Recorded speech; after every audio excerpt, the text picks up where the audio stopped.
Assalamualaikum warahmatullahi wabarakatuh.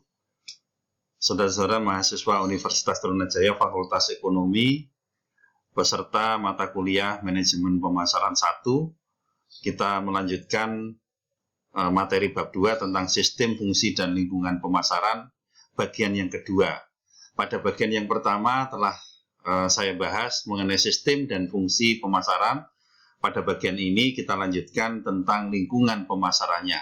Jadi di bagian kedua ini kita membahas tentang lingkungan pemasarannya atau marketing environment. Nah, secara umum kalau digambarkan di lingkungan pemasaran itu ada yang namanya inti sistem pemasaran atau kita sebut nanti namanya marketing mix. Inti sistem pemasaran atau marketing mix dalam bahasa Indonesia bauran pemasaran, atau ada yang mengartikan campuran pemasaran. Kemudian ada yang namanya lingkungan internal perusahaan. Nah, ini lingkungan internal perusahaan itu sumber-sumber non-marketing. Jadi ada marketing, ada non-marketing. Kemudian di luar itu ada yang namanya lingkungan mikro dan lingkungan makro. Lingkungan mikro itu antara lain ada pemasok, pelanggan, perantara, pesaing, dan masyarakat. Sedangkan lingkungan makronya ada demografi, lingkungan fisik, terus kita dulu mengenal istilah Impolek Sosbud Hankamnas, ideologi politik sosial budaya, pertahanan keamanan nasional. Garis besarnya begitu. Nah, itu adalah lingkungan pemasaran yang dihadapi oleh institusi perusahaan atau pemasar atau memang pebisnis yang bergerak atau sedang melakukan kegiatan pemasaran. Nah, dia harus mempertimbangkan berbagai lingkungan pemasaran tersebut. Kita bahas satu persatu. Nah, tadi sudah saya sebut ada sistem inti pemasaran atau yang kita kenal dengan istilah marketing mix atau bauran pemasaran. Kita tahu bahwasanya produk itu ada dua jenis, yaitu ada yang berupa barang, yang fisik, bisa kita lihat, bisa kita rasa, bisa kita raba. Ada yang berupa jasa yang hanya mungkin dirasakan. Itu pun nanti kita bahas satu persatu. Nah, marketing mix barang itu ada 4 yang kita kenal dengan istilah 4P. Kalau jasa itu ada 7P. Saya ulang, kalau barang itu ada 4P, dimulai dari produk, price, place, promotion. Di bahasa Indonesia kan produk itu produk, price itu harga, place itu tempat, atau dalam arti yang lain adalah distribusi barang. Kalau promosi, promotion, promosi. Nah, berbeda dengan barang, maka jasa itu ada 7P. Produknya ada, price-nya ada, place-nya ada, promosi ada. Nah, tambah 3 ini, people, process, dan physical evidence. Produk, nah, kalau barang tadi contohnya sepatu. Sepatu harganya 1 juta, distribusi atau tempatnya itu ada di katakanlah Plaza Indonesia, promosinya bisa kita lihat di televisi misalnya. Nah, jasa misalnya jasa hotel. Apa produk hotel itu? Ya, produk hotel itu adalah istirahat tidur dengan nyenyak, misalnya begitu. Produk utamanya, harganya mungkin 5 juta semalam. Tempatnya barangkali di Jakarta, atau kalau dekat kita ibu kota provinsi di Samarinda, misalnya begitu. Promosi, ada people, orang-orang yang melayani di dalam hotel itu. Proses, misalnya proses pemesanan kamar, proses pembayaran, dan seterusnya. Ada proses layanan. Physical evidence itu bukti fisik.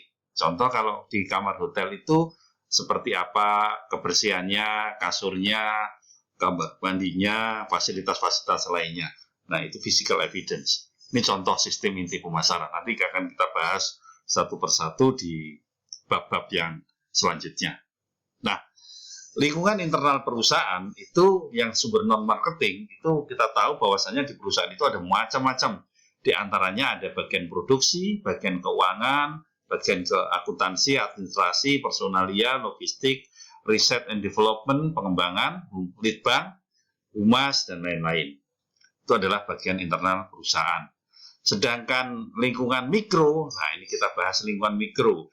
Lingkungan mikro itu adalah pelaku yang dekat dengan perusahaan. Contoh lingkungan mikro itu adalah lingkungan internal, beberapa beberapa departemen dan manajemennya. Di situ pelaku yang lain yang dekat dengan perusahaan dan bergabung untuk membentuk jaringan pengantar nilai. Termasuk diantaranya juga itu. Ada firma saluran pemasaran, diantaranya juga pemasok, perantara, dan lain-lain. Itu adalah lingkungan mikro. Nah, lingkungan mikro, jadi 5 jenis pasar pelanggan meliputi konsumen, jadi ada konsumennya, bisnis, penjual perantara, pemerintah, dan pasar internasional. Nah, pesaing menantang perusahaan dalam usahanya melayani pelanggan dengan baik. Terakhir, beragam masyarakat mempunyai kepentingan aktual atau potensi atau dampak perkembangan perusahaan untuk memenuhi tujuannya. Itu lingkungan mikro. Dampak-dampaknya. Nah, lingkungan makro itu ada demografi, ada ekonomi, ada alam, sumber daya alam, teknologi, politik, culture, kultur, budaya. Nah, kita lihat kekuatan lingkungan makro. Jadi lingkungan makro itu kekuatan, ada macam-macam kekuatan. Ada kekuatan ekonomi. Nah, kalau kekuatan ekonomi ini mengatur pertukaran material, mengatur uang, mengatur energi, mengatur informasi. Ini kekuatan-kekuatan yang di bidang ekonomi.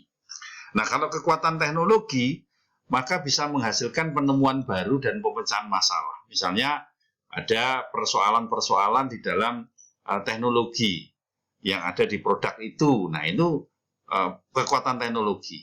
Kenapa out of date? Oh, karena teknologinya kurang canggih dan seterusnya. Ada kekuatan hukum dan politik, di mana kekuatan hukum dan politik itu bisa mengalokasikan kekuasaan.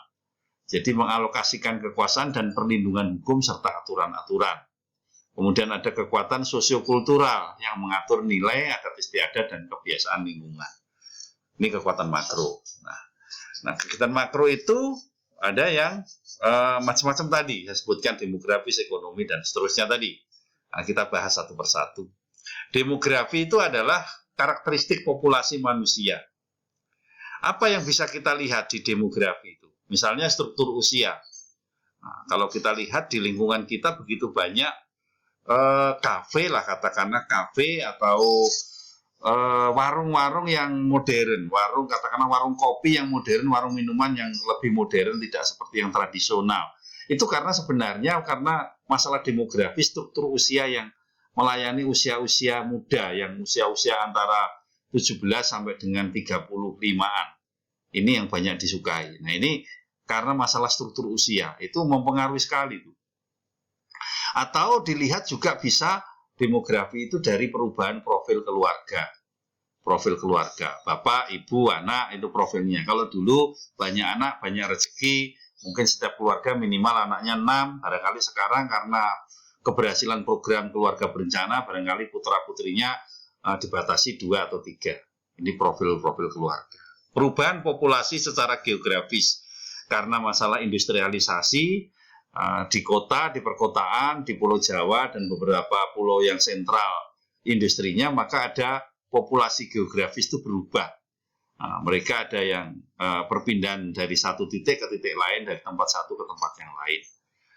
Kemudian populasi terdidik dan pekerja kerah putih yang lebih banyak. Jadi karena tingkat pendidikan meningkat, kemudian mereka menjadi pekerja kerah putih yang lebih banyak lagi. Maksudnya pekerja kantoran yang lebih banyak lagi. Kemudian peningkatan keragaman. Ini adalah lingkungan makro dari sisi demografi. Kemudian dari sisi ekonomi, faktor-faktor yang mempengaruhi daya beli masyarakat serta pola pembeliannya. Nah, biasanya ini cenderung ditentukan oleh perhatian konsumen pada nilai dan pola belanja konsumen. Seperti sekarang, konsumen lebih senang di satu tempat dia bisa belanja yang macam-macam, di supermarket, di hipermarket, dan seterusnya. Orang tidak lagi membeli 10 jenis barang di 10 toko, tapi barangkali cukup di 1 atau 2 toko. Itu adalah lingkungan ekonomi. Kemudian juga distribusi pendapatan juga berubah. Orang kaya makin kaya, kelas menengah sebagian menurun, sebagian lagi orang miskin tetap miskin, sehingga menghasilkan 2 tingkat pasar. Jadi perusahaan harus melayani dua-duanya. Dia membedakan pasar untuk kelas menengah dengan kelas bawah. Atau kalau sekarang mungkin untuk kelas bawah, menengah, dan kelas atas. Itu beda-beda kita lihat beberapa supermarket, beberapa plaza di Indonesia itu juga bisa berkelas-kelas. Demikian pula rumah makan juga bisa berkelas-kelas. Ini adalah karena perubahan-perubahan di distribusi pendapatan maupun pola konsumen. Kemudian kita masuk ke lingkungan makro berikutnya, yaitu lingkungan alam. Lingkungan alam itu kita lihat memperlihatkan 3 gejala utama, yaitu mulainya langka bahan mentah tertentu, kemudian adanya polusi, serta makin banyaknya intervensi pemerintah dalam manajemen sumber daya alam. Oleh sebab itu, banyaknya kepedulian lingkungan akan menciptakan peluang pasar bagi perusahaan yang waspada. Bagi yang tidak waspada, merupakan ancaman. Kemudian untuk lingkungan teknologi, menciptakan peluang dan tantangan. Perusahaan yang gagal tentunya akan tertinggal.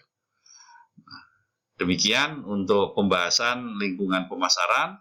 Mudah-mudahan ini pelengkap dari bab 2. Anda bisa melihatnya lebih dalam lagi di Diktat Manajemen Pemasaran 1, serta buku lain seperti Bill Bottler dan Basu Swasta DH.